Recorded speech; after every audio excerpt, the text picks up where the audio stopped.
Shapovalova has more from Moscow.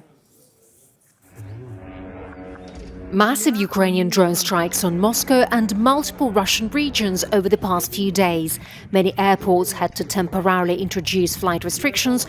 More than 100 flights were delayed, transferred to other cities or cancelled. These pictures of dozens of planes lining up on the runway went viral. Thousands of people were stuck inside the planes or airport buildings. Two military air bases in the Moscow and Kaluga regions, where military aircraft participating in the victory parade had been based, also came under attack. The Russians say the strikes were repelled and the planes later participated in the parade rehearsal.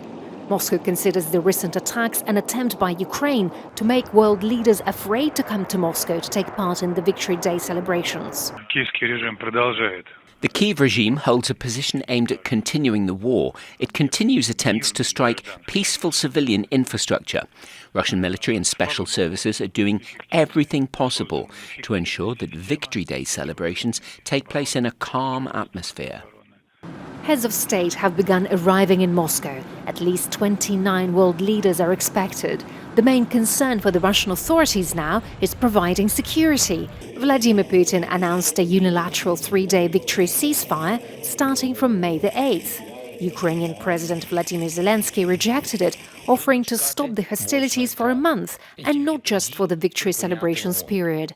He warned world leaders against visiting Moscow for security reasons. Moscow responded to Zelensky's statements with furious threats. Ex-president and now deputy chairman of the Security Council Dmitry Medvedev wrote on Telegram. Zelensky understands that in the case of real provocation on Victory Day, no one can guarantee that Kyiv will survive until May the 10th. Meanwhile, unprecedented security measures have been introduced in the Russian capital. Mobile internet has been limited for a period when preparations for the parade are ongoing, causing a lot of inconvenience to Muscovites. Residents report problems with internet access when trying to order groceries or shop online. Delivery services are working with disruptions and taxi prices have risen sharply. Some banking apps don't work. It's difficult to rent a scooter or book a cab.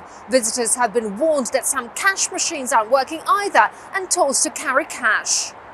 Dmitry Peskov called for understanding considering the current restrictions. He noted that Vladimir Putin's proposal for the May truce is still relevant, despite Kiev's reluctance to follow suit. Yulia, Shapovalova, Al Jazeera, Moscow. Thousands of people have gathered in Istanbul to protest against. Make sure to subscribe to our channel to get the latest news from Al Jazeera.